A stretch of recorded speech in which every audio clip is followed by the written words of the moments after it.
So Terry was born in Sydney some 65 years ago and grew up mainly on the northern beaches. In his 20s, he built a 36-foot yacht which, when launched, became his home and platform for many years of sailing and cruising the East Australian Seaboard and the Pacific Ocean. This nomadic lifestyle led to New Zealand in 1991. A decision was made to move ashore to the idyllic Waiheke Island, and the next 27 years were spent there. During this time, Terry was involved in the building industry, which saw projects ranging from partnering in a joinery business to project management of major domestic renovations, each with budgets greater than $1 million. 9 years ago, he was introduced to the exotic world of trading, initially stocks and shares, and then the more complex world of foreign exchange. It rapidly grew from an interest to a passionate hobby to a full-time occupation. He currently lives in Ocean Shores, New South Wales, having returned to Australia 3 years ago, where he trades full-time from home and has designed and established an accountability coaching practice for others FX traders. His aim with this coaching program is to enable greater profitability by bringing conscious awareness to why we do things the way we do them. What are the mental and emotional biases that tend to orchestrate our actions? This clarity is extremely important for successful trading, and as such is a model for living a holistic life. A common thread through his life has been an active interest in things spiritual and mystical, and in some indefinable way, this interest and all of his life experiences have come together in the context of trading. It represents a synthesis of all of his life's learnings and yearnings, and has become a metaphor for a way to act in life at a dynamic, organic, interactive and creative level. So, Terry, why do people trade? Well, there's a great range of reasons. With my coaching clients, I think probably the most common reason is that an autonomous lifestyle. People are sick of the lifestyle or the work in particular that they're doing, and they feel that trading offers them an opportunity to work for themselves, get away from the boss, and have a lifestyle that's a bit of a dream, really. Coupled with that is make lots of easy money. So those two are probably the primary reasons, but I've had clients who have come in for all sorts of other reasons. I had one client who, for example, did a lot of adventure sports, and he was basically a real adrenaline junkie. He really got involved with trading because he liked the adrenaline, he liked the buzz of fast-moving markets. There are other people that I've worked with who came in it because they had a really passionate interest in why the markets work the way they work, what drives market movements. Another couple of clients were very interested in just analysis. They wanted to be really involved in the actual analysis of market moves and what that means. So there's a huge range of reasons of why people come into it. And it's one of the questions that I actually ask my coaching clients first off: what got you into trading? Because it's often then the way they are trading from then on, and it dictates how they interact with trading and the profitability therefore. So sometimes that has to be seriously questioned. As for example, the guy, for example, who was the adrenaline junkie, he was not making money. He got in touch with me, and we had to kind of shift his focus from the adrenaline buzz to actually becoming a profitable trader. So it's a very important question for me in coaching to look at or to find out from the clients why they got into trading initially. Okay, so why did you start trading? Why did I start trading? Well, for me, it was a real interest in what moved markets. I just had a fascination with why prices go up, why they go down. I mean, there were the obvious market dynamics of political statements or profit line for companies, but it was an intrigue in what actually moved the markets. From there, I also got fascinated with learning a new skill. It's a very complex business, learning to trade. It ranges from complexity about just learning computer programs and charting packages right through to the drivers of markets, and then of course how you're actually going to trade. So initially that was what drew me to trading, and the learning curve was, the stimulation of the learning curve was certainly a very big part for me. However, I have to say, after 3 years of not making any money, 3.5 years of not making any money, I had to start looking at, well, okay, I seem to know all the tricks of the trade, I seem to know a fair bit of information, but I'm not making money. What do I need to do? Because it was also important, it was becoming more and more important to actually become profitable in what I was doing more and more full time. And it was at that stage that I started looking at why I was trading in the way I was trading. I started to look at my trade management, what beliefs I was bringing to my trading, what emotional biases I was bringing to trading. And it was only through bringing conscious awareness to the reasons that were dictating my trades that started to turn the corner to become to start becoming a profitable trader and trading profitably. So it was really looking at me in the equation rather than all the externals.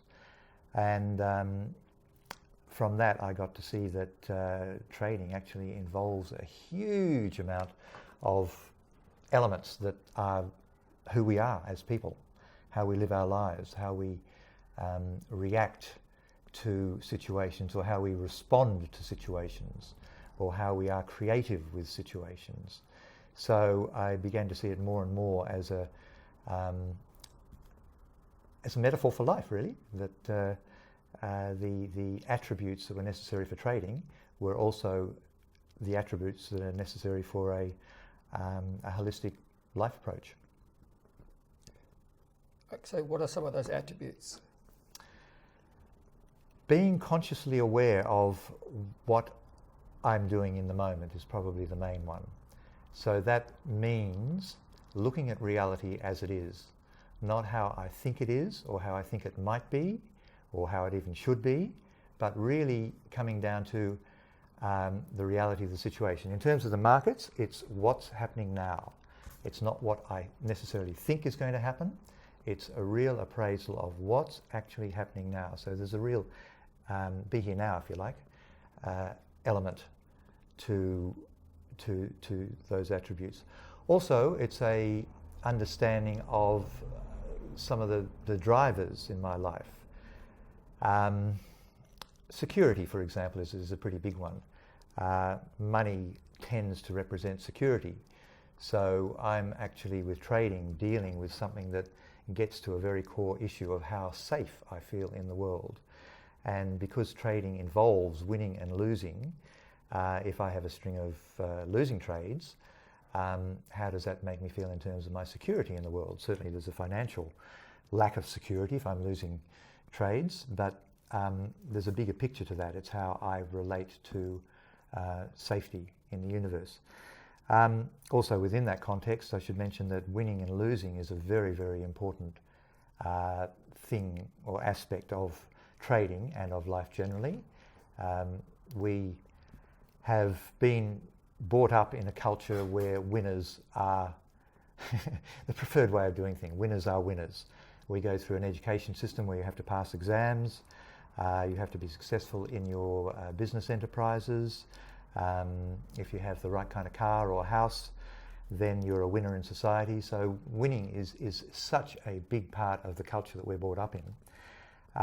And yet in trading, losing is a built-in part of the whole process. So it really challenges cultural assumptions like that.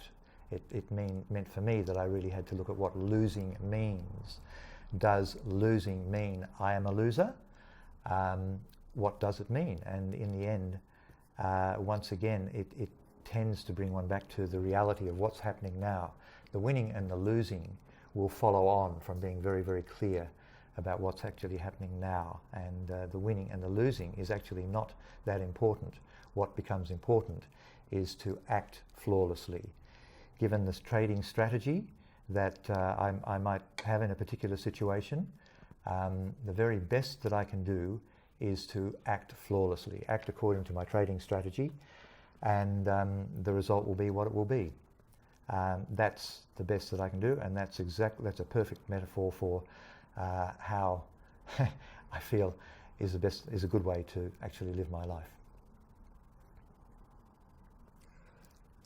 So how does one act flawlessly day to day? Day to day?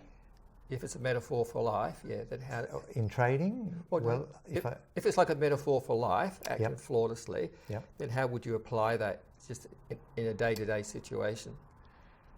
Well, in life, it comes back again to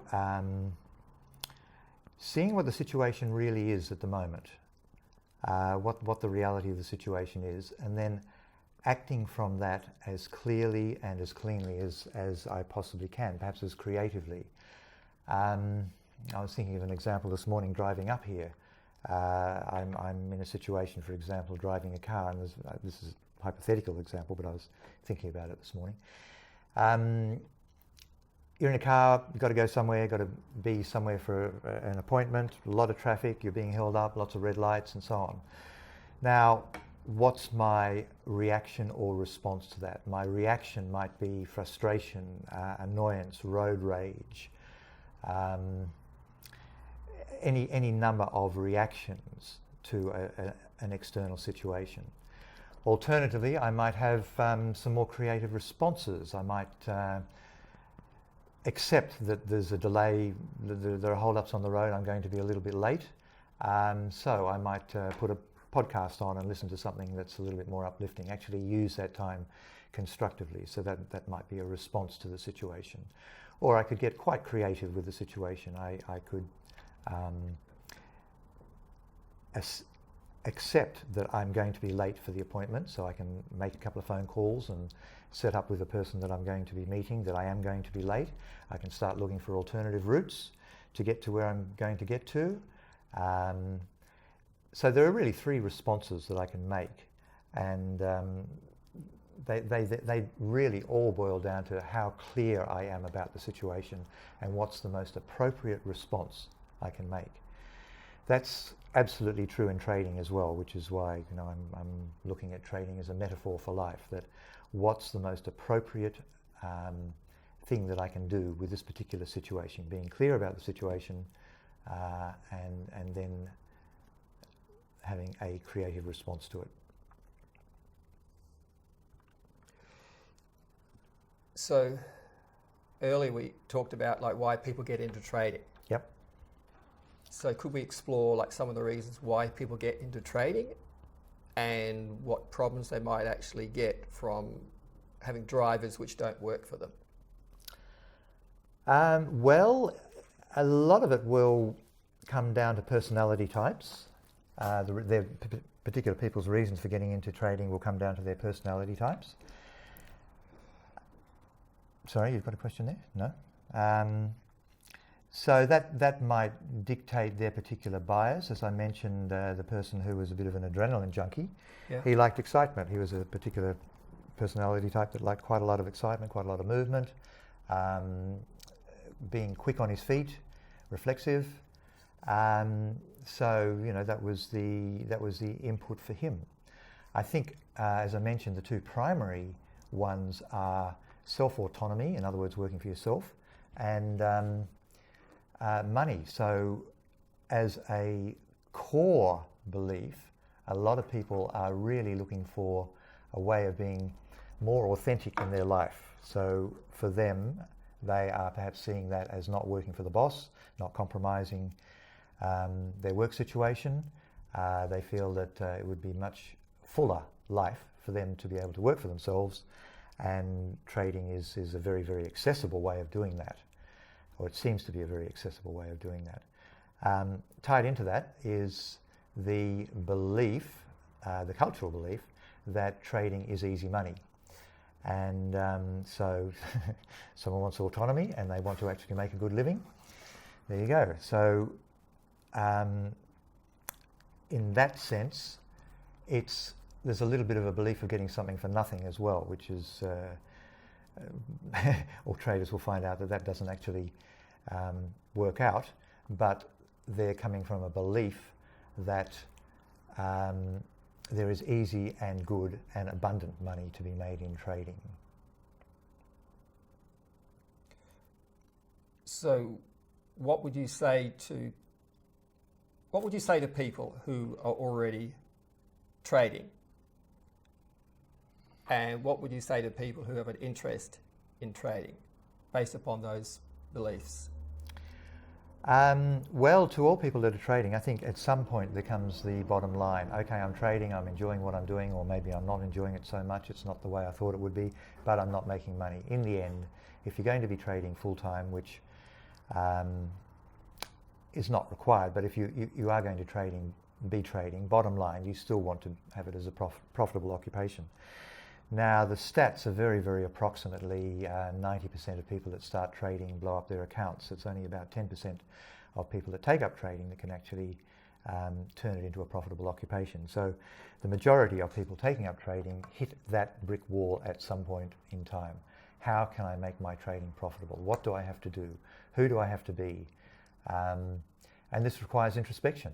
This requires self-examination. This requires becoming aware of, first of all, what you're not necessarily doing correctly, what you are perhaps doing correctly but not being disciplined enough about it, and as well looking at what you might have to do completely differently.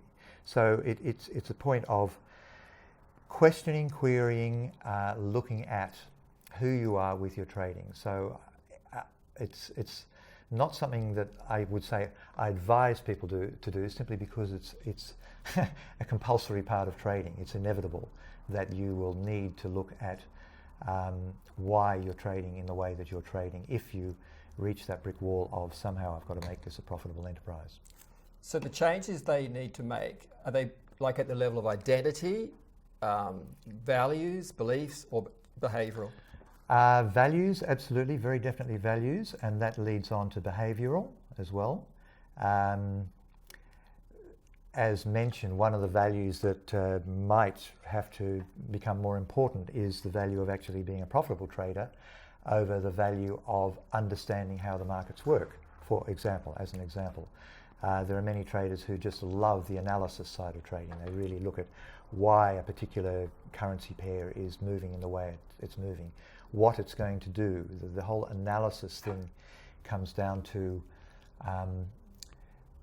in a sense of control, knowing how things are going to play out.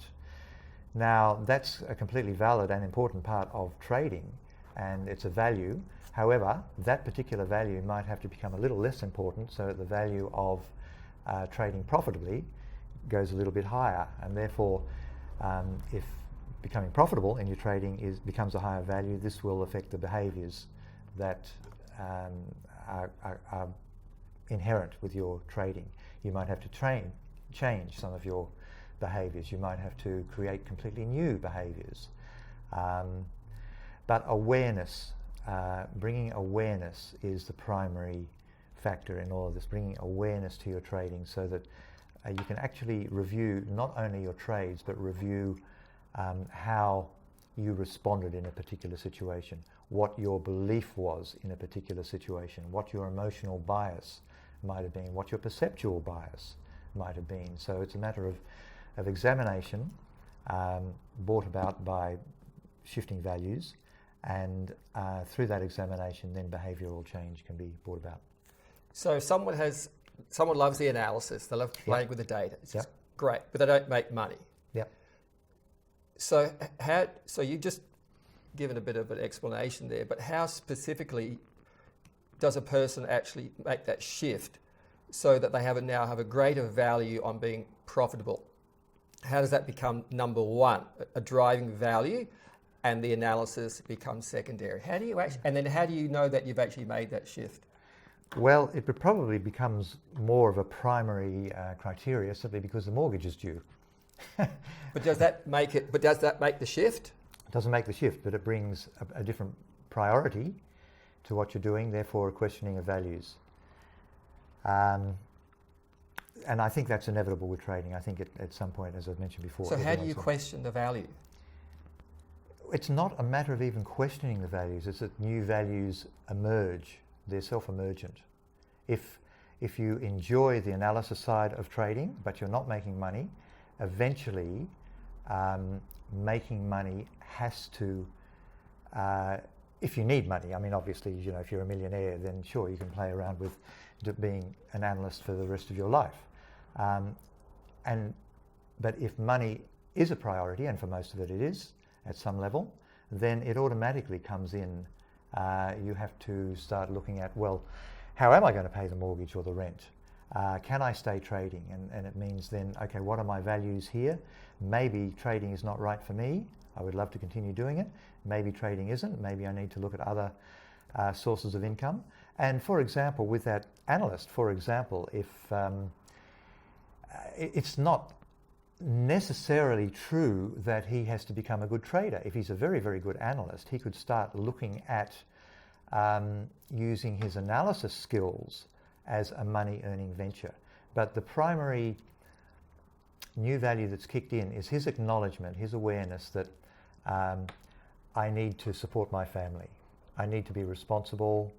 I need to have some money in.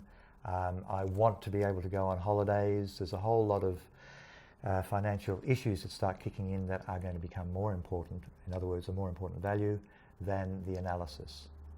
It's then for him to look at, and he can decide to go a variety of ways. As I said, he can maybe look at making his analyst skills his main money earning area, or he can shift his behaviours in terms of trading and start making his trading more profitable. So what I'm hearing is like, say you get the analyst and Yep. he's doing okay, but he's not making money. Yep. And so it causes stress. Yes. It causes stress. Yes, absolutely. And so now he's actually forced, he's in a position where he's forced to make some changes. Yep. Because I'm hearing you talk about like emerging values. Yep. Values emerge. And so my understanding is often the values don't actually shift until people are actually put into a situation where they're stressed. And then something has to change within themselves, such that then they make a decision at some level. So then it's just like, oh, okay, yes, the money is important. I have to bring in, at the end of the week, I have to make that much money. Yeah. And I still love this, but that's besides the point. The money is the most important thing. And so when that occurs, do you then see that change right across the person's life? Well, I'm not really party to see the changes across their life, but I know for myself that the changes that I've applied in trading, for example, are changes that I've applied in the way that I deal with and see life, my relationships, my health, all sorts of areas. I think, and this is partly why I'm so fascinated with trading, because it is a platform, it's a forum for me to live out new values, new ways of seeing reality that then are also applied in my day-to-day life. So we go back to here to lifestyle, right? Yep. There's a lifestyle, and there's that, everyone's heard the saying that you are like the people you hang around with. Yeah. So if you hang around with people who are poor, well, then you'll tend to be poor. You hang around with people who are wealthy, then you would tend to be wealthy. Mm-hmm.